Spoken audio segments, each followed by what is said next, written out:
EyePlus training സൊല്യൂഷൻ്റെ പുതിയൊരു വീഡിയോയിലേക്ക് ഏവർക്കും സ്വാഗതം. നമ്മളിന്ന് ഡിസ്കസ് ചെയ്യാനായിട്ട് പോകുന്നത് ഗുഡ്സ് ആൻഡ് സർവീസ് ടാക്സിനെ പറ്റിയിട്ടാണ്. GST, goods and service tax. നമ്മളിന്ന് അതിനെ പറ്റിയിട്ടാണ് നോക്കുന്നത്. ഗുഡ്സ് ആൻഡ് സർവീസ് ടാക്സ് എന്ന് പറയുന്ന പോർഷനിലേക്ക് നമുക്ക് എത്താം. അതിന് മുന്നോടിയായിട്ട് ഒരു കാര്യം മനസ്സിലാക്കാനായിട്ടുള്ളത് ടാക്സ്. നമുക്ക് ആദ്യം ടാക്സ് എന്താണെന്ന് കൃത്യമായിട്ട് മനസ്സിലാക്കാം. What you mean by tax and ടാക്സിൻ്റെ കുറച്ച് ഫീച്ചേഴ്സും മറ്റു കാര്യങ്ങളൊക്കെ നമുക്ക് ഇന്ന് മനസ്സിലാക്കിയതിന് ശേഷം അപ്പോൾ ഇതൊക്കെ നമുക്ക് GSTയിലേക്ക് എത്താം. നമുക്ക് ആദ്യം ടാക്സിനെ പറ്റി ഒന്ന് അറിയാം. What do mean by tax? Tax may be defined as a pecuniary burden laid upon individuals or property owners to the support government. Black's Law Dictionary വളരെ കോമൺ ആയിട്ടൊരു എക്സാമ്പിൾ പറഞ്ഞിരിക്കുകയാണ്. ഇന്ന് ഇവരെ what you mean by tax എന്നൊരു question ചോദിച്ചിട്ടൊന്നുമില്ല. എന്നാലും ഒരു monetary burden ആണ് ടാക്സ് എന്ന് പറയുന്നത്. കമ്പൽസറി ആയിട്ടും നമ്മൾ കൊടുക്കേണ്ട കമ്പൽസറി എക്സ്ട്രാക്ഷൻ ഓഫ് മണിയാണ് ടാക്സ് എന്ന് പറയുക. It's a financial charge of fee imposed by government to income, commodity or activity. Government charge ചെയ്യപ്പെടുന്ന ഫീ ആണ്. കമ്മോഡിറ്റിയിലായിരിക്കാം, ഇൻകത്തിലായിരിക്കാം, മറ്റു ആക്ടിവിറ്റിയിൽ എന്തിലും ആയിക്കോട്ടെ ഗവൺമെൻറ് ചാർജ് ചെയ്യപ്പെടുന്ന ഫീ ആണ് നമ്മൾ ടാക്സ് എന്ന് പറയുന്നത്. ഇതൊന്നും ജസ്റ്റ് വായിച്ചു വിട്ടാൽ മതി കേട്ടോ. Tax is not a voluntary payment or donation but an enforced contribution. ഇത് നമുക്കറിയുന്ന കാര്യം തന്നെയാണ്. ടാക്സ് നമ്മൾ സ്വമേധയാ ചാരിറ്റിക്ക് കൊടുക്കുന്നതൊന്നുമല്ല, കമ്പൽസറി ആയിട്ടും എക്സ്ട്രാക്ട് ചെയ്യേണ്ട കാര്യം തന്നെയാണ്. ഇതൊക്കെ ജസ്റ്റ് റീഡ് ചെയ്ത് വിടേണ്ട പോർഷൻസ് ആണ്. Thus it can be said compulsory extortion of money by government. Taxes constitute a basic source of revenue to the government, which can be utilized for meeting expenses account like defense, professional education, healthcare facilities like road, dams, etc. നമ്മുടെ നാടിൻ്റെ വലിയ വികസനം ലക്ഷ്യമാക്കിക്കൊണ്ടാണ് tax government പിരിക്കാറുള്ളത്. നമ്മൾ കൊടുക്കുന്ന tax ഒരു പൗരൻ എന്ന രീതിയിൽ നമ്മുടെ രാജ്യത്തിൻ്റെ നിലനിൽപ്പിന് വളരെയധികം അത്യാവശ്യമായിട്ടുള്ള കാര്യം തന്നെയാണ്. അപ്പോൾ അതിൻ്റെ ഡ്യൂട്ടിയാണ്, ഒരു പൗരൻ എന്ന രീതിയിൽ, ഒരു സിറ്റിസൺ എന്ന രീതിയിൽ എൻ്റെ ഡ്യൂട്ടിയാണ് ഏറ്റവും ബെസ്റ്റ് ടാക്സ് പ്രൊവൈഡ് ചെയ്യുക എന്നുള്ള രീതി. അതായത് ബിക്കോസ് അത് നമുക്ക് തന്നെ ഗുണത്തിന് വേണ്ടിയിട്ടാണ് എന്നൊക്കെയാണ് പറയുന്നത്. എല്ലാം സിമ്പിൾ, ജസ്റ്റ് റീഡ് ചെയ്ത് വിടേണ്ട പോർഷൻസ് ആണ്. ഇൻട്രൊഡക്ഷൻ മാത്രമാണ് കേട്ടോ. സോഷ്യോ എക്കണോമിക് ഒബ്ജക്റ്റീവ്സ് ഗവൺമെൻറ് നേടിയെടുക്കാൻ വേണ്ടിയിട്ടാണെന്നൊക്കെ പറഞ്ഞിട്ടുണ്ട്. ഓക്കെ, ദെൻ എല്ലാ പ്രാവശ്യവും നമ്മൾ ഏത് ടാക്സിൻ്റെ കോൺസെപ്റ്റ് പഠിച്ചാൽ we have to understand the difference between direct tax and indirect tax. Direct ടാക്സും ഇൻഡയറക്റ്റ് ടാക്സുമുള്ള വ്യത്യാസം നമ്മൾ കൃത്യമായിട്ട് മനസ്സിലാക്കേണ്ടതായിട്ടുണ്ട്. പക്ഷേ ഞാൻ പറഞ്ഞല്ലോ, ഒരു അത്യാവശ്യം നിലവാരമുള്ള പരീക്ഷകളെ സംബന്ധിച്ച് ഇത്തരം ഭാഗത്തൊരു ചോദ്യം ശരിക്കും പറഞ്ഞു കഴിഞ്ഞാൽ ഉണ്ടാകാൻ സാധ്യതയില്ല. വാട്ട് ഈസ് ഡയറക്റ്റ് ടാക്സ് എന്നും what you mean by indirect tax എന്ന ചോദ്യം ഒന്നും അങ്ങനെ ചോദിക്കാനുള്ള സാധ്യതയില്ല. ഇനി എപ്പോഴെങ്കിലും ഒരു സ്റ്റേറ്റ്മെൻറ്റ് ബേസ്ഡ് ആയിട്ടെങ്ങാനും ചോദ്യം വന്നാൽ വന്നു എന്ന് മാത്രമേ ഉള്ളൂ. ഇപ്പോൾ UGC നെറ്റ് പോലെയുള്ള പരീക്ഷകൾക്കാണ് എങ്കിൽ തീർച്ചയായിട്ടും ഡയറക്റ്റ് ടാക്സും ഇൻഡയറക്റ്റ് ടാക്സിനും ഡിഫറൻസ് ഒന്നും അങ്ങനെ ചോദിച്ച് കാണാറില്ല. പക്ഷെ മനസ്സിലാക്കി വെക്കേണ്ടതായിട്ടുണ്ട്. Definition: if tax is levied directly on income, wealth of a person, it is a direct tax. If tax is levied on price of a good or service, it is an indirect tax. Okay, ഒരാളുടെ ഇത് നേരിട്ട് നമ്മൾ tax പിടിക്കുകയാണെങ്കിൽ direct tax എന്നും, എന്നാൽ ഇൻഡയറക്റ്റായ രീതിയിലാണ് നമ്മൾ ഒരാളുടെ കയ്യിൽ നിന്നും അല്ലെങ്കിൽ ഒരു സിറ്റിസൻ്റെ കയ്യിൽ നിന്ന് ടാക്സ് പിരിക്കുന്നതെങ്കിൽ that is called indirect tax. Tax ഇത് നോക്കി വെക്കണം കേട്ടോ. ദ ഇൻസിഡൻസ് ആൻഡ് ഇമ്പാക്റ്റ്, ചിലപ്പോൾ അതൊരു ക്വസ്റ്റ്യൻ ആയിട്ട് ചിലപ്പോൾ വന്നേക്കാം, സ്റ്റേറ്റ്മെൻ്റ് ആയിട്ട് മറ്റും. A tax is said to be direct when impact incidence of tax is the same person. ആർക്കാണോ ടാക്സ് ഉണ്ടാക്കുന്നത്, ആരിലേക്കാണോ ചുമത്തപ്പെടുന്നത്, രണ്ടും ദ സെയിം പേഴ്സൺ ആകുമ്പോഴാണ് നമ്മളതിന് ഡയറക്റ്റ് ടാക്സ് എന്ന് പറയുന്നത്. ഒരു 99% സിറ്റുവേഷൻസിലും ഇമ്പാക്റ്റും ഇൻസിഡൻറ്റും ദ സെയിം പേഴ്സൺ തന്നെയായിരിക്കും. അപൂർവം ചില സിറ്റുവേഷൻസിൽ മാത്രമേ ഉള്ളൂ, ക്ലബിംഗ് ഒക്കെ വരുമ്പോൾ മാത്രമാണ് അതിലൊരു കാര്യമായിട്ടുള്ള വ്യത്യാസം വരുന്നത്. എന്നാലും 99.9% സിറ്റുവേഷൻസിലും എന്ത് തന്നെയാണ് ഉണ്ടാവുക, ആരിലാണോ ചുമത്തപ്പെടുക അദ്ദേഹം തന്നെയാണ് ടാക്സ് കൊടുക്കേണ്ടതായിട്ട് വരാറുള്ളത്. എന്നാൽ ഇൻഡയറക്റ്റ് ടാക്സിലേക്ക് വരുമ്പോഴത്തേക്ക് അത് പേഴ്സണൽ ഡിഫറൻറ്റ്. ഇപ്പം ഞാൻ കടയിൽ പോയി GST കൊടുക്കുന്നുവെങ്കിൽ ഞാൻ കൊടുക്കുന്ന ആളും അത് പിന്നീട് കളക്ട് ചെയ്ത് ഗവൺമെൻറ്റിലേക്ക് അടയ്ക്കേണ്ട ആൾക്കാരും തമ്മിലൊരു വ്യത്യാസം തീർച്ചയായിട്ടും കാണുന്നതാണ്.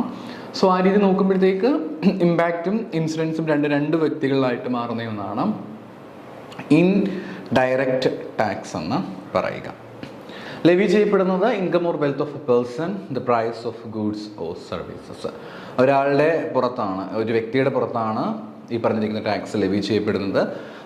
അവിടേക്ക് നോക്കുകയാണെങ്കിൽ സാധനങ്ങളുടെയും സേവനങ്ങളുടെയും ഒക്കെ പ്രൈസിൻ്റെ കൂടെയാണ് ഇൻഡയറക്റ്റ് ടാക്സ് വരിക. ബേർഡൻ ഇവിടെ പ്രത്യേകിച്ച് ഷിഫ്റ്റ് ഒന്നും ഉണ്ടായിരിക്കത്തില്ല. അപ്പുറത്തേക്ക് വരികയാണെങ്കിൽ ബേർഡൻ ഷിഫ്റ്റ് ചെയ്യപ്പെടുകയാണ്. അതായത് ഞാനിപ്പോൾ ഒരു കടയിൽ പോയി GST അടയ്ക്കുന്നുവെങ്കിൽ ഞാനെന്ന് പറയുന്ന വ്യക്തി എൻ്റെ പൈസ ആരിലേക്ക് കൊടുക്കുന്നു, മറ്റൊരാൾ വ്യക്തിയിലേക്ക് കൊടുക്കുകയാണ്. അപ്പം അദ്ദേഹമാണ് പിന്നീട് ടാക്സും മറ്റും കൊണ്ട് ചെന്ന് അടയ്ക്കേണ്ടതായിട്ട് വരുന്നത്. സ്വാഭാവികമായിട്ടും അവിടെ ബേർഡൻ ഷിഫ്റ്റ് ചെയ്യപ്പെടുന്നുണ്ട്. ഇവിടെ ഡയറക്റ്റായിട്ട് തന്നെ ടാക്സ് പെയർ ബോൺ ചെയ്യേണ്ടതായിട്ട് വരും.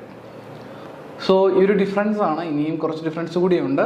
അങ്ങനെ കാര്യമായിട്ടും നോട്ട് ചെയ്യേണ്ട പോയിന്റ് ഒന്നും തന്നെയും അല്ല.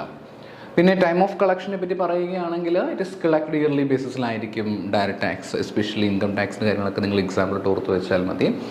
അപ്പുറത്തേക്ക് വരികയാണെങ്കിൽ ഗുഡ്സ് വിൽക്കുന്ന സമയത്ത്, ഗുഡ്സ് വാങ്ങിക്കുന്ന സമയത്ത്, സർവീസ് കൊടുക്കുന്ന സമയങ്ങളിലൊക്കെയാണ് നമുക്ക് ഇൻഡയറക്റ്റ് ടാക്സ് നമുക്ക് കാണാനും മനസ്സിലാക്കാനായിട്ട് പറ്റുക. എക്സാമ്പിൾസ് ജസ്റ്റ് ഒന്ന് മനസ്സിലാക്കി വെച്ചേക്കാം. Income tax, tax on undisclosed foreign income or asset, മറ്റേ GST, കസ്റ്റംസ് ഡ്യൂട്ടി പോലെയുള്ള കാര്യങ്ങൾ. ഈ ഒരു ഭാഗത്ത് നിന്ന് അങ്ങനെ വലിയ കഠിനമായിട്ടുള്ള ചോദ്യങ്ങളൊന്നും വരാൻ സാധ്യതയില്ല. ഈ ഭാഗങ്ങളൊക്കെ ജസ്റ്റ് ഒന്ന് വായിച്ച് വിട്ടയക്കേണ്ട ടോപ്പിക്സാണ്. വലിയൊരു കോൺസെൻട്രേഷനിലേക്ക് പോകേണ്ടതായിട്ട് ഇല്ല. സോ ഇനി ഇൻഡയറക്റ്റ് ടാക്സിനെ പറ്റിയിട്ട് നമുക്ക് വരാം. ബിക്കോസ് നമ്മൾ പഠിക്കുന്ന പോർഷൻ എന്ന് പറഞ്ഞിരിക്കുന്നത് GST ആണ്, റൈറ്റ്? അപ്പം GST പറ്റി നമ്മൾ പഠിക്കുമ്പോൾ സ്വാഭാവികമായിട്ടും നമ്മൾ GST പറ്റി അറിയണമെങ്കിൽ തീർച്ചയായും നമ്മൾ ഇൻഡയറക്റ്റ് ടാക്സിനെ പറ്റി കൃത്യമായിട്ടും നമുക്കൊരു കൃത്യമായ ധാരണ ഉണ്ടാകണം. What is indirect tax? Because GST is an example of indirect tax. അതുകൊണ്ട് തന്നെ എന്താണ് ഇൻഡയറക്റ്റ് ടാക്സ് നമ്മളുടെ കൃത്യമായ ധാരണ ഉണ്ടാക്കണം. അപ്പോൾ ഇൻഡയറക്റ്റ് ടാക്സിനെ പറ്റിയിട്ട് നമുക്കറിയാം. ഞാൻ പിന്നീട് ജസ്റ്റ് ഒന്ന് പറഞ്ഞു പോകുന്നത് മാത്രമേ ഉള്ളൂ. ഇന്ത്യയിൽ എടുക്കുകയാണ് എങ്കിൽ ആകെയുള്ള ടാക്സ് റവന്യൂ ഏതാണ്ട് 50% ഇൻഡയറക്റ്റ് ടാക്സ് ആണെന്നാണ് പറയുക. പിന്നീട് tax on commodities. It is levied on commodities at the time of their manufacture, purchase, sale or import, export. It is also called commodity taxation.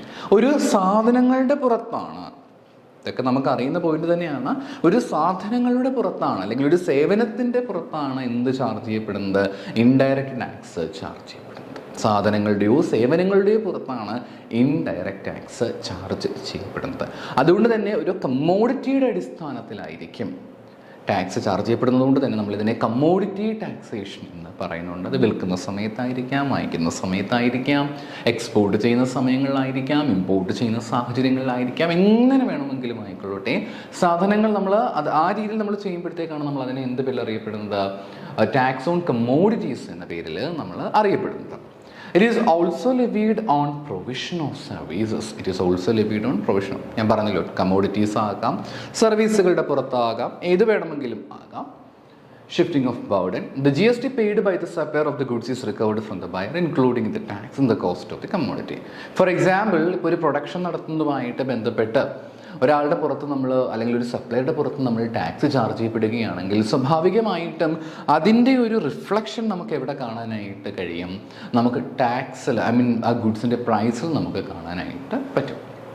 അങ്ങനെ പ്രൈസിൽ അതിൻ്റെ റിഫ്ലക്ഷൻ കാണുകയാണെങ്കിൽ നോർമലി നമുക്ക് എന്ത് മനസ്സിലാക്കാനായിട്ട് പറ്റും? ആ സാധനങ്ങളുടെ പ്രൈസ് കുറച്ചും കൂടെ കൂടുന്നതിന് അല്ലെങ്കിൽ കുറച്ചും കൂടെ ഉയരുന്നതിന് അത് ഏറ്റവും കാരണമായി തീരുകയും ചെയ്യും. അപ്പോൾ അങ്ങനെയുള്ള പല കാര്യങ്ങൾ നമുക്ക് എവിടെ കാണുവാനായിട്ട് സാധിക്കുന്നുണ്ട്? നമുക്ക് ഇൻഡയറക്റ്റ് ടാക്സിൽ നമുക്ക് കാണാനായിട്ട് പറ്റും. വിച്ച് മീൻസ് ആ ഒരു ബേർഡൻ നമുക്ക് ഷിഫ്റ്റ് ചെയ്ത് മറ്റാളുകളിലേക്ക് കൊടുക്കാനായിട്ട് പറ്റും. ഡയറക്റ്റ് ടാക്സിൽ നമുക്കൊരിക്കലും അതിനുള്ളൊരു ഓപ്പർച്യൂണിറ്റീസ് ഇല്ല. ദെൻ നമുക്ക് perception of direct pension. The value of indirect tax is generally inbuilt in the price of the commodity. Most taxpayers pays them without knowing that they are paying to the tax government. ഇപ്പോൾ നിങ്ങൾ കടയിൽ പോയി ഒരു സാധനം വാങ്ങിക്കുന്നു, ഒരു 10 രൂപയുടെ സാധനം വാങ്ങിക്കുന്നുവെങ്കിൽ അതിൽ എത്ര രൂപ നിങ്ങൾ ടാക്സ് കൊടുക്കുന്നുണ്ട്? നമുക്ക് എത്ര പേർക്ക് അതറിയാം? ഞാനിപ്പോൾ ഒരു കടയിലേക്ക് പോകുമ്പോൾ നിങ്ങൾ ഒരു കടയിലേക്ക് പോകുന്ന സമയത്ത് നിങ്ങളിൽ എത്ര ആളുകൾ ഞാൻ ഈ ഒരു സാധനം വാങ്ങിക്കുമ്പോൾ ഇത്രയും ടാക്സ് കൊടുക്കേണ്ടതായിട്ടുണ്ട് എന്നുകൂടി മനസ്സിലാക്കി സാധനങ്ങൾ വാങ്ങിക്കുന്ന എത്ര ആളുകളുണ്ട്? അല്ലെങ്കിൽ നമ്മളൊരു സേവനം ഉപയോഗിക്കുന്ന സമയത്ത് ഇത്രയും ടാക്സ് കൊടുക്കേണ്ടതായിട്ടുണ്ട് എന്ന് മനസ്സിലാക്കി അതനുസരിച്ച് കൊണ്ട് പ്ലാൻ ചെയ്തൊരു പ്രോഡക്റ്റ് അല്ലെങ്കിൽ ഒരു പ്രോഡക്റ്റ് വാങ്ങിക്കുകയോ അല്ലെങ്കിൽ ഒരു സേവനം ഉപയോഗിക്കുകയോ ചെയ്യുന്ന എത്ര ആളുകൾ നമ്മുടെ കൂട്ടത്തിലുണ്ട്? ചിന്തിച്ച് നോക്കാവുന്ന പോയിന്റ് മാത്രമേ ഉള്ളൂ. അതാണ് ഇവിടെയും പറഞ്ഞു വരുന്ന പോയിന്റ്. അപ്പോൾ നമ്മൾ ടാക്സിനെ പറ്റിയിട്ട് ഡിസ്കസ് ചെയ്യുമ്പോഴത്തേക്ക് നമ്മളാരും ഇൻഡയറക്റ്റ് ടാക്സ് ആണെങ്കിൽ നമ്മളാരും അതിനെ പറ്റിയിട്ട് ഒട്ടും തന്നെയും അവെയർ അല്ല എന്നുള്ളതാണ് ഇതിൻ്റെ ഏറ്റവും പ്രധാനപ്പെട്ട മറ്റൊരു point. Then inflationary nature. Indirect tax directly affect the price of a commodity, leads to inflationary trend. Tax കൂട്ടുക അല്ലേ? ഇൻഡയറക്റ്റ് ടാക്സ് കൂട്ടുകയാണ് എങ്കിൽ സ്വാഭാവികമായിട്ടും നമ്മുടെ പ്രൈസ് കൂടുതൽ ഉണ്ടാകുന്നതിന് കാരണമായി തീരാം. ടാക്സ് കൂട്ടി വരികയാണെങ്കിൽ ഇൻഫ്ലേഷൻ സിറ്റുവേഷൻസ്, ഒരു പണപ്പെരുപ്പം സാധനങ്ങളുടെ വില കൂടി വരുന്നതിന് കാരണമായി തീരാം. വലിയ രീതിയിലുള്ള ബുദ്ധിമുട്ടുകൾ നമ്മുടെ ഇക്കോണമിക്ക് ഉണ്ടാകാനുള്ള സാധ്യതയുമുണ്ട്. അപ്പം നമ്മുടെ ഗവൺമെൻറ് ഇങ്ങനെ പണപ്പെരുപ്പം അല്ലെങ്കിൽ ഇൻഫ്ലേഷൻ സിറ്റുവേഷൻ ഉണ്ടാക്കാൻ വേണ്ടിയിട്ട് മനഃപൂർവ്വം ഇതൊക്കെ ചെയ്യുന്നു എന്നുള്ളതല്ല ഇതുകൊണ്ട് അർത്ഥമാക്കുന്നത്. പകരമായിട്ട് ആ ഒരു ഇൻഡയറക്റ്റ് ടാക്സ് എന്ന് കേൾക്കുമ്പോൾ അതിൻ്റെ ഇമ്പാക്റ്റ് എത്രത്തോളം ഉണ്ടെന്ന് നിങ്ങൾ മനസ്സിലാക്കാൻ വേണ്ടിയിട്ട് ഞാൻ ജസ്റ്റ് സൂചിപ്പിച്ചു എന്ന് മാത്രമേ ഉള്ളൂ. പിന്നെ wide tax base, majority of the product and service subject to yes. നമുക്കറിയാം ഇന്ന് അപൂർവം ചില പ്രോഡക്റ്റുകൾ ഒഴിച്ചു കഴിഞ്ഞാൽ ബാക്കി ഓൾമോസ്റ്റ് പ്രോഡക്റ്റുകളിൽ നമുക്ക് എന്ത് കാണാനായിട്ട് പറ്റും? GST കാണാനായിട്ട് പറ്റും. Like social welfare, okay. ഇപ്പോൾ ടൊബാക്കോ, ആൽക്കഹോൾ പ്രോഡക്ട്സ് ഒക്കെ ഉണ്ടെങ്കിൽ, ടൊബാക്കോ അതേപോലെ തന്നെ ആൽക്കഹോളിക് പ്രോഡക്ട്സ് ഒക്കെ ഉണ്ടെങ്കിൽ അതിന് വലിയ രീതിയിലുള്ള ടാക്സ് ഒക്കെ ചുമത്തപ്പെടാറുണ്ട്. അപ്പോൾ അത്രയും ഉയർന്ന ടാക്സ് കൊടുക്കുമ്പോഴത്തേക്ക് സാധനങ്ങളുടെ വിലയും അതനുസരിച്ച് കൂടും. പക്ഷേ അൺഫോർച്ചുനേറ്റ്ലി ഇത്രയും സാധനങ്ങളുടെ വില കൂടിയിട്ടും പലപ്പോഴും ആൽക്കഹോളിക് കൺസംഷൻ അല്ലെങ്കിൽ ആൽക്കഹോളിക് അതിൻ്റെ ഒരു സെയിലിൻ്റെയൊക്കെ റേറ്റ് വളരെയധികം ഉയർന്നു വരുന്ന സിറ്റുവേഷനാണ് നമ്മൾ കാണുന്നത്. എന്നിരുന്നാലും ഇങ്ങനെയുള്ള മനുഷ്യന് ഗുണകരമല്ലാത്തതും സമൂഹത്തിന് ദോഷം ചെയ്യുന്നതുമായിട്ടുള്ള പല പ്രോഡക്റ്റുകൾക്കും ഉയർന്ന രീതിയിൽ ടാക്സ് ചാർജ് ചെയ്യാമെങ്കിൽ നമുക്ക് വലിയ രീതിയിലൊരു ഇമ്പാക്റ്റ് നമുക്ക് കൊണ്ടുവരാനായിട്ട് പറ്റുമെന്നാണ് ഇവിടെ പറയുന്നത്. It is basically regressive in nature. റിഗ്രസീവാണ് ഇത് ഓർത്ത് വെക്കേണ്ട പോയിന്റ് കേട്ടോ. Indirect taxes regressive in nature. Indirect taxes are not based on the principle of ability to pay. All the customers, both rich and poor, have to pay the same rate of indirect tax. നിങ്ങളൊരു കടയിൽ ചെല്ലുന്ന, ഞാനിപ്പോൾ ഒരു കടയിൽ ചെന്ന് സാധനം വാങ്ങിക്കുകയാണ്. Example, ഞാനിപ്പോൾ ഇതൊരു പ്രോഡക്റ്റാണ്, ഞാൻ ഈ ഒരു പ്രോഡക്റ്റ് വാങ്ങിക്കാനായിട്ട് ശ്രമിക്കുകയാണ് എന്ന് കരുതുക. ഇങ്ങനൊരു പ്രോഡക്റ്റ് ഞാൻ വാങ്ങിക്കാൻ ശ്രമിക്കുമ്പോഴത്തേക്ക് ഇപ്പം ഞാൻ പാവപ്പെട്ടവനാണെങ്കിലും വാങ്ങിക്കുമ്പോൾ സ്വാഭാവികമായിട്ടും ഇതിൻ്റെ ടാക്സ് എന്തായാലും ചാർജ് ചെയ്തിട്ടുണ്ടായിരിക്കും, അല്ലേ? അപ്പോൾ ടാക്സ് ചാർജ് ചെയ്യുമ്പോഴത്തേക്ക് നോർമലി ഇപ്പം ഞാനൊരു പാവപ്പെട്ട വ്യക്തിയാണ് എന്ന് കരുതി ഇതിൻ്റെ ടാക്സ് എനിക്ക് കുറച്ച് കാണിക്കാനായിട്ട് പറ്റില്ല. ഞാനിപ്പോൾ ഇതിന് ഒരു പണക്കാരനായ വ്യക്തിയാണെന്ന് കരുതി ടാക്സ് കൊടുത്താൽ മതി. പക്ഷേ നിങ്ങൾ ആലോചിക്കേണ്ട ഒരു കാര്യമുണ്ട്. ഡയറക്റ്റ് ടാക്സ് ആണെങ്കിൽ നമുക്ക് ആ ഒരു ഡിഫറൻസ് തീർച്ചയായിട്ടും കാണാൻ പറ്റും. ഇൻഡയറക്റ്റ് ടാക്സ് ആകുമ്പോൾ അങ്ങനെ ഒരു ഇമ്പാക്റ്റ് നമുക്ക് കാണാനായിട്ട് പറ്റുകയില്ല എന്നുള്ളതാണ് നമ്മൾ ഓർക്കേണ്ട പോയിന്റ്. അപ്പോൾ എല്ലാവരും ഒരുപോലെ ടാക്സ് കൊടുക്കേണ്ടതായിട്ട് വരുമെന്നാണ് ഇവിടെ പറഞ്ഞു വരുന്ന പോയിന്റ്. പിന്നീട് ഒരു റിച്ച് ആയിട്ടുള്ള ആളാണെങ്കിലും പോറായിട്ടുള്ള ആണെങ്കിലും കൊടുത്തേ പറ്റൂ എന്നൊക്കെ പറയുകയാണ്. അപ്പോൾ ഒരു ഡിസ്പാരിറ്റീസ് തീർച്ചയായിട്ടും, കാരണം കാശുള്ളവന് ടാക്സ് കൂടുതൽ കൊടുത്താലും വിഷമമൊന്നുമില്ല. കാശില്ലാത്തവൻ കൂടുതൽ എമൗണ്ട് ടാക്സിന് വേണ്ടി കൊടുക്കുകയാണെങ്കിൽ വലിയ ബുദ്ധിമുട്ടായിരിക്കും. ഇപ്പോൾ നിങ്ങൾ കാണാറുണ്ടല്ലോ GSTയുടെ വില നിരക്ക് കൂടുന്നു എന്ന് പറയുമ്പോഴത്തേക്ക് പല ആളുകളുടെയും ഫാമിലി ബജറ്റിനെ ദോഷകരമായിട്ട് ബാധിക്കുന്നു, നെഗറ്റീവായിട്ട് ഇമ്പാക്റ്റ് ചെയ്യുന്നു. അറ്റ് ദ സെയിം ടൈം GSTയുടെ റേറ്റ് കുറയുന്നു എന്ന് പറയുമ്പോഴും ഇമ്പാക്റ്റ് ഉണ്ടാക്കുന്നു. എന്നാൽ ഒരു വിഭാഗം ആളുകളെ സംബന്ധിച്ച് GSTയുടെ റേറ്റ് എങ്ങനെയാണെങ്കിലും അവരെ അത് അഫക്റ്റ് ചെയ്യാനായിട്ട് പോകുന്നതേയില്ല. ബിക്കോസ് അവരെ സംബന്ധിച്ച് അതിനകത്ത് അവർ കൺസേൺ അല്ല എന്നുള്ളതാണ്. കാരണം അവർക്ക് they are able to pay whatever the amount that is imposed by the government. എത്രയാണെങ്കിലും നമ്മൾ എന്തായാലും ഒരു പേ ചെയ്തിരിക്കും എന്നുള്ള ഉറപ്പ് അവർക്ക് ഉണ്ട്. റെഡ്യൂസ്ഡ് ടാക്സ് ഇവാഷൻ, ഇവിടെ ടാക്സ് വെട്ടിക്കാനൊന്നും പറ്റില്ലല്ലോ. കാരണം ഓൾറെഡി ഗുഡ്സ് ആൻഡ് സർവീസ് ആ ഒരു ടാക്സിന് മറ്റ് കാര്യങ്ങൾ എന്തായാലും അവരുടെ ഗുഡ്സിലും സർവീസിലും അവർ ഓൾറെഡി ചാർജ് ചെയ്തിട്ടുണ്ടായിരിക്കും. So we have to pay the money. അല്ലാതെ അതിനപ്പുറത്തേക്ക് മാറി അത് മാറ്റി വെക്കാനൊന്നും പറ്റില്ല. സോ നമ്മളിനി നമ്മുടെ വളരെ ഫേമസ് ആയിട്ടുള്ള ടോപ്പിക്കിലേക്ക് എത്തുകയാണ്, GST. What you mean by GST എന്നൊരു ക്വസ്റ്റ്യൻ ഒന്നും ഇന്നവർ ചോദിച്ചിട്ടില്ല. GST means goods and service tax. GST simply we can say goods and service tax. Then നമുക്കതിൻ്റെ ഹിസ്റ്ററി ഒന്ന് പഠിച്ചു വെക്കാം. ഓക്കെ, അത് വളരെ ഇമ്പോർട്ടൻ്റ് ആണ്. Atal Bihari Vajpayee, Prime Minister of India, noted the concept of GST and set up a committee to design GST model for India. GST എന്ന് പറയുന്നത് മറ്റ് പല രാജ്യങ്ങളിലും ഉണ്ടായിരുന്ന ടാക്സാണ്. എന്നാൽ ആ ടാക്സിനെ നമ്മുടെ ഇന്ത്യയിലേക്ക് കൊണ്ടുവരണം എന്നുള്ള അതിതീവ്രമായ ആഗ്രഹത്തോടു കൂടി അടൽ ബിഹാരി വാജ്പേയി 2000 തന്നെ, ആലോചിച്ച് നോക്കൂ, 2000 തന്നെ ഒരു കമ്മിറ്റി രൂപീകരിച്ചിട്ടുണ്ടായിരുന്നു എന്നാണ് പറയുന്നത്. പിന്നീട് വിജയ് കെൽക്കർ ഒരു ടാസ്ക് ഫോഴ്സ്, വിജയ് കെൽക്കറിൻ്റെ നേതൃത്വത്തിൽ ഒരു ടാസ്ക് ഫോഴ്സ് ക്രിയേറ്റ് ചെയ്തതായിട്ട് നമുക്ക് കാണാനായിട്ട് പറ്റും.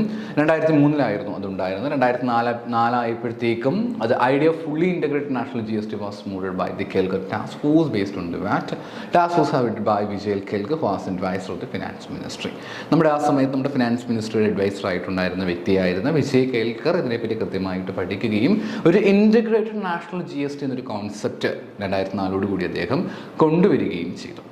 February 2006, Union Finance Minister Sri P. Chidambaram announced that GST would be introduced from 1st April 2010 while presenting central budget. 2006-2007 കാലഘട്ടത്തിൽ ഉണ്ടായിരുന്ന സെൻട്രൽ ബഡ്ജറ്റിൽ അന്നത്തെ ഫൈനാൻസ് മിനിസ്റ്റർ ആയിട്ടുണ്ടായിരുന്ന ചിദംബരം പറയുകയുണ്ടായി ഇത് GST would start from 1st April 2010. 2010 April മാസം 1-ാം തീയതി മുതൽ GST ഇന്ത്യയിൽ അല്ലെങ്കിൽ കൊണ്ടുവരും അല്ലെങ്കിൽ നടപ്പിലാക്കുമെന്ന് ചിദംബരം അദ്ദേഹത്തിൻ്റെ ബഡ്ജറ്റ് 2006-2007 കാലഘട്ടത്തിലെ ബഡ്ജറ്റിലൂടെ ഇക്കാര്യം കൃത്യമായിട്ടും ഇൻട്രൊഡ്യൂസ് ചെയ്തു. 2011, the very important thing, the Constitution 115th Amendment Bill 2011 was introduced in the Lok Sabha to give concurrent taxing powers to Union and states. But this bill was subsequently lapsed. Okay, പിന്നീട് 2011 ആയപ്പോഴത്തേക്ക് ഒരു amendment bill വരാനായിട്ട് തുടങ്ങി ലോക്സഭയിലേക്ക്. GST amendment bill 115 എന്ന് പറഞ്ഞൊരു ഒരു bill 2011 introduce ചെയ്യുകയുണ്ടായി. പിന്നീട് അതങ്ങോട്ട് പോകെ വലിയ മാറ്റങ്ങൾ അതിന് സംഭവിക്കുകയും ചെയ്തു. മാർച്ച് 2013 പ്രത്യേകത നമുക്ക് നോക്കാം. GST ഇൻ എപ്പോഴും പരീക്ഷകൾക്ക് ചോദിക്കുന്നതാണ്. കഴിഞ്ഞ പ്രാവശ്യം റീസെൻറ്റ് ടൈമിൽ കേരള PS നടത്തിയിട്ടുണ്ടായിരുന്ന ലെക്ചർ ഇൻ കൊമേഴ്സിൻ്റെ എക്സാമിനും ഈ ഒരു ക്വസ്റ്റ്യൻ ഉള്ളതായിട്ടാണ് ഞാൻ ഓർക്കുന്നത്. GST goods and service tax network, goods and service tax network. Okay, അത് ഇൻട്രൊഡ്യൂസ് ചെയ്തു എന്നുള്ളതാണ് നമുക്ക് കാണാനായിട്ട് പറ്റുക. Non profit what do you mean by GSTൻ്റെ ഫുൾ ഫോം ചോദിച്ചിട്ടുണ്ടായിരുന്നു കേട്ടോ. Goods and service tax network എന്നാണ്. എന്താണ് GST എന്ന് ചോദിച്ചു കഴിഞ്ഞാൽ it's not a profit non government, ഒരു പ്രോഫിറ്റ് ലക്ഷ്യം വെക്കാത്ത ഒരു ഗവൺമെൻറ് അല്ലെങ്കിൽ നോൺ ഗവൺമെൻറ് ആയിട്ടുള്ള ഒരു പ്രൈവറ്റ് ലിമിറ്റഡ് കമ്പനിയാണ്. അവരാണിത് കൊണ്ടുവന്നിട്ടുണ്ടായിരുന്നത്. ഇത്രയേ ഉള്ളൂ സിമ്പിളായിട്ടും. GSTക്ക് വേണ്ടിയിട്ടുള്ള GST ഇൻട്രൊഡ്യൂസ് ചെയ്യുന്നതിന് ആവശ്യമായിട്ടുള്ള IT ഇൻഫ്രാസ്ട്രക്ചറും മറ്റും പ്രൊവൈഡ് ചെയ്യുന്നതിന് വേണ്ടിയിട്ടായിരുന്നു. IT ഇൻഫ്രാസ്ട്രക്ചറും മറ്റുമൊക്കെ കൊണ്ടുവരുന്നതിന് വേണ്ടിയിട്ടായിരുന്നു ആര് വന്നിട്ടുണ്ടായിരുന്നത്? മാർച്ച് 2013 GST ഇൻ വന്നിട്ടുണ്ടായിരുന്നത്. ഡിസംബർ 2014 പ്രത്യേകം നമുക്ക് നോക്കാം. The Constitution 122nd Amendment Bill 2014 seeking to amend the Constitution to introduce GST was introduced in the year 2014 December 19. പിന്നീട് വീണ്ടും ബില്ലുകൾ ആരംഭിക്കുകയായി. 122ാമത്തെ അമെൻമെൻറ്റ് ബില്ലോടുകൂടി പിന്നെയും ലോക്സഭയിലേക്ക് GST വിഷയങ്ങൾ അരങ്ങേറുന്നൊരു കാഴ്ചയായിരുന്നു 2014 ഡിസംബറോടുകൂടി നമുക്ക് കാണാൻ പറ്റിയത്. 2015 മെയ് മാസം 6-ാം തീയതി 122ാമത്തെ അമെൻമെൻറ്റ് ബില്ലായിട്ടുള്ള GST ബിൽ ലോക്സഭ പാസ്സാക്കുകയുണ്ടായി. 2016 ഓഗസ്റ്റ് മാസം 3-ാം തീയതി രാജ്യസഭ പാസ്സാക്കി. പക്ഷേ ആ ഒരു ബില്ലിൽ ചെറിയ ചില ചേഞ്ചസുകളൊക്കെ നടത്തേണ്ടതായിട്ടുണ്ടായിരുന്നു. രാജ്യസഭ അത് മനസ്സിലാക്കുകയും അത്തരം ചേഞ്ചസിൽ കൃത്യമായിട്ട് വരുത്തുകയും ചെയ്തു. പിന്നീട് ലോക്സഭ ആ ചേഞ്ചസുകളെല്ലാം യുനാനിമസ്ലി ഐക്യകണ്ഠേന അത് അംഗീകരിക്കപ്പെടുകയും അതിലൂടെ ഏതാണ്ട് 2016 ഓഗസ്റ്റ് മാസം 8-ാം തീയതി ലോക്സഭ അത് അംഗീകരിക്കുകയും ചെയ്തു. 2016 സെപ്റ്റംബർ മാസം 8-ാം തീയതി ആയപ്പോഴത്തേക്ക് സ്റ്റേറ്റ് ലെജിസ്ലേച്ചർ 50% സ്റ്റേറ്റ്സ് എങ്കിലും അത് അംഗീകരിക്കണമെന്നാണ് ഇതിൻ്റെ നിയമം. ആകെയുള്ള സ്റ്റേറ്റ് ലെജിസ്ലേച്ചറിൽ ആകെയുള്ളതിൽ 50% സ്റ്റേറ്റ്സ് എങ്കിലും ഇത് അംഗീകരിച്ചാലേ GST ബില്ല് നടപ്പിലാക്കാനായിട്ട് പറ്റുകയുള്ളൂ. അതും വളരെ സുഖകരമായിട്ടും വളരെ അനായാസേന അതും പാസ്സാക്കിയെടുക്കാനായിട്ട് പറ്റി. പിന്നീട് ഇന്ത്യയുടെ രാഷ്ട്രപതി പ്രസിഡന്റ് 2016 സെപ്റ്റംബർ മാസത്തിൽ ഫൈനൽ അസെൻറ്റ്, അതായത് ഓക്കെയാണ് ഇനി ഇതിനപ്പുറത്തേക്കൊന്നുമില്ല എന്ന രീതിയിൽ കാര്യങ്ങൾ കൊണ്ടുവരികയും ചെയ്തു. The Constitution 122nd Amendment Bill 2014 became 101 Amendment Act 2016. 122ാമത്തെ കോൺസ്റ്റിറ്റ്യൂഷൻ അമെൻമെൻറ്റ് ബിൽ അങ്ങനെ 2014 കൂടി ഒരു ആക്റ്റായിട്ട് 101ാമത്തെ അമെൻമെൻറ്റ് ആക്റ്റായിട്ട് 2016 കൂടി വരുന്നൊരു രീതി നമുക്ക് കാണാനായിട്ട് പറ്റി. എന്നാൽ പോലും ഇന്ത്യയിലേക്ക് GST വന്നിട്ടുണ്ടായിരുന്നോ എന്നൊക്കെ ചോദിച്ചു കഴിഞ്ഞാൽ തീർച്ചയായിട്ടും നമുക്ക് കാണാനായിട്ട് പറ്റും. GST ജൂലൈ മാസം 1-ാം തീയതി 2017 ഏറ്റവും പ്രധാനപ്പെട്ട വർഷം. നമ്മൾ പഠിക്കേണ്ടതിൽ വെച്ച് ഏറ്റവും പ്രധാനപ്പെട്ട വർഷമാണ് ജൂലൈ മാസം 1-ാം തീയതി 2017 ജൂലൈ മാസം 1-ാം തീയതി. It's very very important year, the most important year. നമ്മൾ പഠിച്ചു വെക്കേണ്ട വർഷം തന്നെയാണ്. 2017 ജൂലൈ മാസം 1-ാം തീയതി അങ്ങനെ GST ലോ ഇന്ത്യയിൽ നടപ്പിലാക്കുകയാണ്. 2017 ജൂലൈ മാസം 8-ാം തീയതി ജമ്മു ആൻഡ് കശ്മീരിൽ GST ആപ്ലിക്കബിൾ ആവുന്ന ഒരു കാഴ്ചയാണ്. ജൂലൈ മാസം 8 2017 കൂടി ജമ്മു ആൻഡ് കശ്മീരിലും G S T bill applicable ആയിട്ട് വരുന്നൊരു രീതിയാണ്. ഇതിൻ്റെ ഹിസ്റ്ററി വളരെ വളരെ പ്രധാനപ്പെട്ട കാര്യം തന്നെയാണ്. ചരിത്രം എന്തായാലും ചോദിക്കുമെന്നുള്ള കാര്യത്തിൽ യാതൊരു വിധത്തിലുള്ള സംശയവും വേണ്ട. എക്സാമിന് ചരിത്രം ചോദിക്കാനുള്ള സാധ്യതയുണ്ട്. പ്രധാനപ്പെട്ട അമെൻമെൻറ്റുകളും നമ്മളിവിടെ ഡിസ്കസ് ചെയ്യുകയുണ്ടായി. നന്നായിട്ട് ആ ഭാഗം പഠിച്ചിരിക്കണം. The concept of GST was introduced first of all in France in 1954. 1954 ഫ്രാൻസിലാണ് ആദ്യമായിട്ട് G S T bill introduce ചെയ്തിട്ടുണ്ട്. 1954 ഫ്രാൻസിലാണ് ജി എസ് ടി ബിൽ ആദ്യമായിട്ട് ഇൻട്രൊഡ്യൂസ് ചെയ്തിട്ടുണ്ടായിരുന്നത്. India has adopted its G S T model from Canada, dual G S T model. പക്ഷേ നമ്മുടെ India അത് adopt ചെയ്തിട്ടുണ്ടായിരുന്നത് കാനഡയിൽ നിന്നുമാണ്. കാനഡയിലുള്ള dual G S T model പ്രകാരമാണ് നമ്മുടെ ഇന്ത്യയിലെ G S T model introduce ചെയ്തിട്ടുണ്ടായിരുന്നത്. ഇനി ഇന്ത്യയിലുള്ള ജി എസ് ടിയുടെ ചില ഫീച്ചേഴ്സിനെ പറ്റി നമുക്ക് വിശദമായിട്ടും നോക്കാം. ഒന്ന്, value added tax levied on manufacture, sale, consumption of goods and service. ആ ഒരു ഗുഡ്സ് മാനുഫാക്ചർ ചെയ്യുമ്പോഴത്തേക്കും, സെയിൽ ചെയ്യുമ്പോഴും, അതേപോലെ കൺസ്യൂം ചെയ്യുമ്പോഴും ഓരോ സ്റ്റേജുകളിലൂടെ കടന്നു പോകുമ്പോഴും ടാക്സ് ആഡ് ചെയ്ത് കൊടുക്കുന്ന രീതിയാണ് നമുക്ക് എവിടെ കാണാനായിട്ട് കഴിയുന്നത്? ജി എസ് ടിയിൽ നമുക്ക് കാണാനായിട്ട് പറ്റുക. Continuous chain of tax credit from original producers or service producers point up to retailers, consumers level. Only value at each stage of supply chain is taxed. ആ ഒരു ഗുഡ്സ് നമ്മൾ സപ്ലയറുടെ കയ്യിൽ നിന്നും നമ്മൾ എവിടേക്ക് എത്തുന്നവരെ, കൺസ്യൂമറിലേക്ക് എത്തുന്നവരെയുള്ള വിവിധ ഘട്ടങ്ങളുണ്ട്. അപ്പോൾ ഓരോ ഘട്ടത്തിലൂടെയും കടന്നു പോകുമ്പോഴും നമ്മൾ ടാക്സ് ഇങ്ങനെ കൊടുത്താണ് അങ്ങനെ മുന്നോട്ട് പോയിക്കൊണ്ടേയിരിക്കേണ്ടത്. സോ ആ രീതി നമുക്കിവിടെ കാണാനായിട്ട് പറ്റും. കണ്ടിന്യൂസ് ആയി വീണ്ടും നമുക്ക് ടാക്സ് കൊടുക്കുന്ന രീതി നമുക്കിവിടെ കാണാനായിട്ട് പറ്റും. Burden borne by final consumer. The final consumer bears the GST charged by the last supplier. ശരിക്കും പറഞ്ഞു കഴിഞ്ഞാൽ ഓരോ ഘട്ടങ്ങളിലും ജി എസ് ടിയുടെ ടാക്സ് നമ്മൾ കൊടുക്കുന്നതായിട്ടും ഒക്കെ നമ്മൾ പറയാനായിട്ട് പറ്റുമെങ്കിലും ശരിക്കും പറഞ്ഞാൽ ഇതിൻ്റെ ഒരു യഥാർത്ഥ ബേർഡൻ എക്സ്പീരിയൻസ് ചെയ്യേണ്ടി വരുന്നത് ഫൈനൽ കൺസ്യൂമേഴ്സ് തന്നെയാണ്. സപ്ലയർ ചാർജ് ചെയ്യപ്പെടുന്ന ആ ഒരു ടാക്സ് കൃത്യമായിട്ട് ഫൈനൽ കൺസ്യൂമർ ആ ബേർഡൻ എക്സ്പീരിയൻസ് ചെയ്യേണ്ടതായിട്ട് വരുന്നു. ഫൈനൽ ടാക്സ് ബേർഡൻ അവർക്ക് എക്സ്പീരിയൻസ് ചെയ്യേണ്ടതായിട്ടുണ്ടെന്നാണ് പറയുന്നത്. No cascading effect. Since only the value added at each stage is taxed under GST, there is no on tax. നമ്മൾ ഓരോ ഘട്ടങ്ങളിലുമാണ്, പ്രൊഡക്ഷൻ നടക്കുന്ന സമയത്ത്, മാനുഫാക്ചർ നടക്കുന്ന സമയത്ത്, റോ മെറ്റീരിയൽസ് നടക്കുന്ന സമയത്ത്, ഓരോ ഘട്ടങ്ങളിലൂടെയും കടന്നു പോകുമ്പോഴും നമ്മൾ ടാക്സ് GST പതുക്കെ കൊടുത്തുകൊണ്ടേയിരിക്കണം. അപ്പോൾ ഇവിടെ വരുന്ന കാര്യം, നമ്മൾ ഓൾറെഡി ഒരു വട്ടം നമ്മൾ GST ചാർജ് ചെയ്തിട്ടുണ്ടെങ്കിൽ വീണ്ടും സെയിം തിങ് നമ്മൾ റിപ്പീറ്റ് ചെയ്ത് കൊടുക്കേണ്ട കാര്യമേ ഇല്ല. കസ്കാഡിങ് എഫക്റ്റ് നമ്മൾ പറയും. ദാറ്റ് മീൻസ് നമ്മൾ ഒന്നിന് മുകളിൽ ഒന്നൊന്നായിട്ട് പിന്നെയും നമ്മൾ ടാക്സ് കൊടുക്കേണ്ടതായിട്ട് വരുന്നില്ല എന്നുള്ളതാണ് ഇതിൻ്റെ മറ്റൊരു പ്രധാനപ്പെട്ട പ്രത്യേകത. Moreover, since there is only one tax, there cannot be cascading. നമുക്ക് എല്ലാവർക്കും അറിയാം, ഒരൊറ്റ ഇന്ത്യ, ഒരൊറ്റ ടാക്സ് എന്നുള്ളതാണ് GSTയുടെ പ്രത്യേകത. No double or multiple taxation. GST does not differentiate between goods and services, thus there cannot be double taxation. ഞാൻ പറഞ്ഞല്ലോ, ഒരു സാധനത്തിൻ്റെ പുറത്ത് തന്നെ പിന്നെയും നമ്മൾ ടാക്സ് കൊടുക്കുന്ന സിസ്റ്റം നമുക്ക് GSTയിൽ കാണാനായിട്ട് പറ്റില്ല. ഒരു വട്ടം തന്നെ ടാക്സ് കൊടുത്താൽ മതിയായിരിക്കും. വീണ്ടും ഇത് സെയിം ഐറ്റത്തിന് പിന്നെയും നമ്മൾ ടാക്സ് കൊടുക്കേണ്ട യാതൊരു കാര്യവും ഇല്ല. ഓക്കെ, ഇത് ഒരേ ഒരു ഐറ്റത്തിന് തന്നെ നമ്മൾ പിന്നെയും ടാക്സ് കൊടുക്കേണ്ടതായിട്ട് വരുന്നില്ല. സെയിം തിങ്ങിന് ഒരു വട്ടം മാത്രം നമ്മൾ ടാക്സ് കൊടുത്താൽ മതിയായിരിക്കും. And uniform structure of all over India. One nation, one tax, one market. ഇതാണ് അതിൻ്റെ ഏറ്റവും കൊട്ടേഷൻ എന്ന് പറയുന്നത്. ദ സെയിം ഐറ്റത്തിന് നമുക്ക് ഒരൊറ്റ ടാക്സ് മാത്രം കൊടുത്താൽ മതി. ഓൾ ഓവർ ദ ഇന്ത്യയിൽ എല്ലാ സ്ഥലങ്ങളിലും ഒരൊറ്റ ടാക്സ് മാത്രം നമുക്ക് കൊടുത്താൽ മതി എന്നുള്ളതാണ് ഇതിൻ്റെ മറ്റൊരു പ്രധാനപ്പെട്ട പ്രത്യേകത എന്ന് പറയുന്നത്. അതുകൊണ്ട് തന്നെ നമുക്ക് അതിൻ്റേതായിട്ടുള്ള അഡ്വാൻറ്റേജ് തീർച്ചയായിട്ടും ലഭിക്കുകയും ചെയ്യും. സോ പ്രധാനപ്പെട്ട ഫീച്ചേഴ്സുകൾ ജസ്റ്റ് സൂചിപ്പിച്ച് പോയി എന്ന് മാത്രമേ ഉള്ളൂ. എന്തൊക്കെയായിരുന്നു പ്രധാനപ്പെട്ട ഫീച്ചേഴ്സ് എന്ന് പറയുന്നത്? ഒന്ന്, വാല്യൂ ടാക്സ് ആണ് നമ്മൾ പഠിച്ചു. കണ്ടിന്യൂസ് ചെയിൻ ഓഫ് ടാക്സ് എന്ന് പറഞ്ഞു. ഫൈനൽ കൺസ്യൂമറാണ് ടാക്സ് ബിയർ ചെയ്യേണ്ടത്.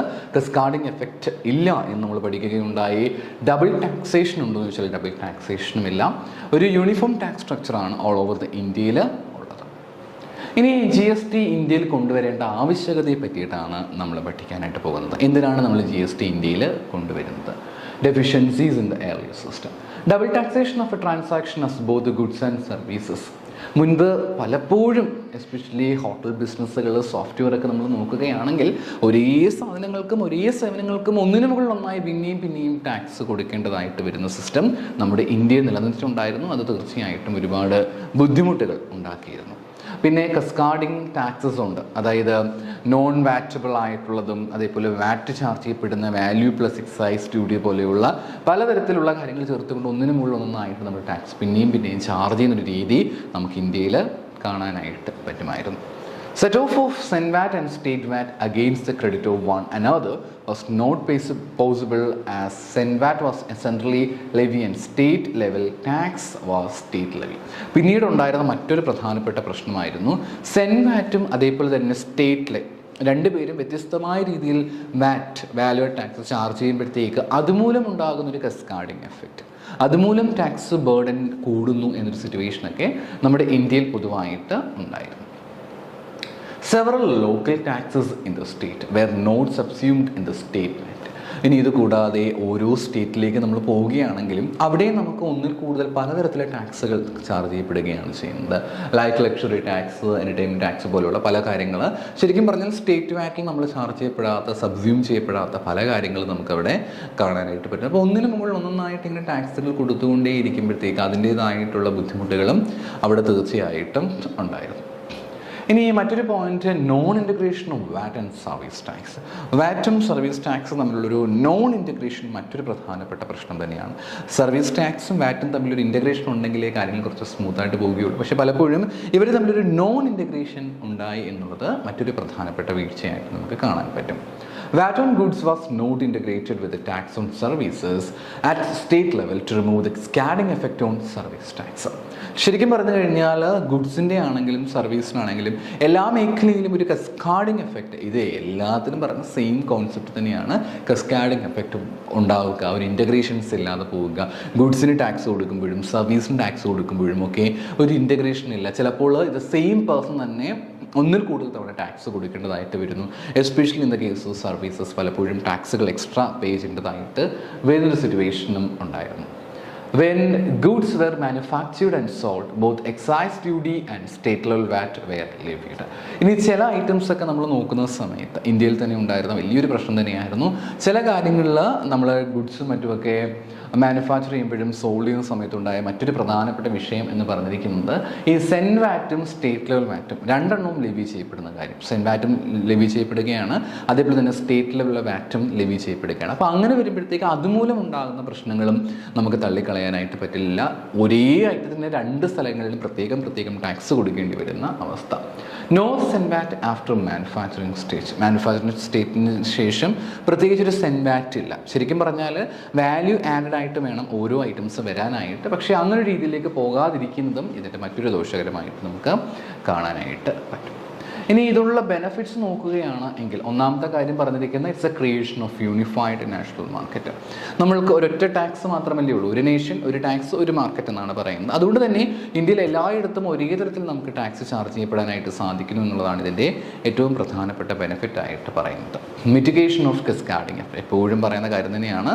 കസ്കാഡിങ് റെപ്പറ്റീഷൻസ് നമുക്ക് ഒഴിവാക്കുവാനായിട്ട് സാധിക്കുന്നു. അതൊരു വലിയ രീതിയിൽ നമുക്ക് തുടച്ചു മാറ്റുവാനായിട്ട് പറ്റുന്നു എന്നുള്ളത് അതിൻ്റെ മറ്റൊരു പ്രത്യേകതയാണ്. Elimination of multiple taxation, removal of many indirect taxes. നമുക്ക് ഒരുപാട് തരത്തിലെ ഇൻഡയറക്റ്റ് ടാക്സസ് ഒക്കെ ഉണ്ടായിരുന്നു, അവയെല്ലാം നമുക്ക് റിമൂവ് ചെയ്യാനായിട്ട് പറ്റിയിട്ടുണ്ടായിരുന്നു. ആവശ്യമില്ലാത്ത ലോക്കൽ ടാക്സുകളും മറ്റുമൊക്കെ നമുക്ക് ഒഴിവാക്കുവാനായിട്ട് പറ്റി. Boost make in India initiatives in lower cost due to reduced taxes. പിന്നെ മേക്കിംഗ് ഇന്ത്യ എന്ന് പറയുന്നത് നമ്മുടെ ഗവൺമെൻറ് ഓഫ് ഇന്ത്യ ഇൻട്രൊഡ്യൂസ് ചെയ്ത വളരെ മികച്ചൊരു പ്രോഗ്രാം തന്നെയായിരുന്നു. അപ്പോൾ അതിനൊരു സപ്പോർട്ട് എന്ന രീതിയിൽ പലപ്പോഴും ഈ കസ്കാഡിങ് എഫക്റ്റ് ഒക്കെ ഒഴിവാക്കുമ്പോഴത്തേക്ക് തന്നെ നമുക്ക് വലിയ രീതിയിൽ തന്നെ കോസ്റ്റ് കുറയ്ക്കാനായിട്ട് പറ്റുന്നു. അപ്പോൾ ആ രീതിയിൽ തന്നെ നമുക്ക് ഒരുപാട് കാര്യങ്ങൾ ഒരു സപ്പോർട്ട് നമുക്ക് കൊണ്ടുവരാനായിട്ട് പറ്റുകയും ചെയ്യുന്നു. സോ ആ രീതിയിലൊരു അഡ്വാൻറ്റേജ് നമുക്ക് തീർച്ചയായിട്ടും കാണാൻ പറ്റുന്നുണ്ടായിരുന്നു. Increase in government revenue since the rate of GST are lower the more people will pay tax. പൊതുവേ GSTയുടെ റേറ്റ് കമ്പാരിറ്റീവ്ലി കുറവാണെന്നാണ് പറയുന്നത്. അങ്ങനെ കുറവാകുമ്പോഴത്തേക്ക് കൂടുതൽ ആളുകൾ ടാക്സ് പേ ചെയ്യാനുള്ള സാധ്യത ഉള്ളതായിട്ടാണ് നമുക്കിവിടെ കാണാൻ പറ്റുന്നത്. It will boost export and manufacturing, thus generate more employment, leading to rise in GDP. കൂടുതൽ ജോലി അവസരങ്ങൾ നൽകുന്നു. കൂടുതലായിട്ടും എക്സ്പോർട്ടുകൾ പ്രൊമോട്ട് ചെയ്യാനൊക്കെ നമുക്ക് തീർച്ചയായിട്ടും GST കൊണ്ട് സാധിക്കുന്നു എന്നുള്ളതാണ് ഇതിൻ്റെ മറ്റൊരു ബെനിഫിറ്റായിട്ട് പറയുന്നത്. മറ്റൊരു വീഡിയോയുമായി നമുക്ക് വീണ്ടും കാണാം. Thank you.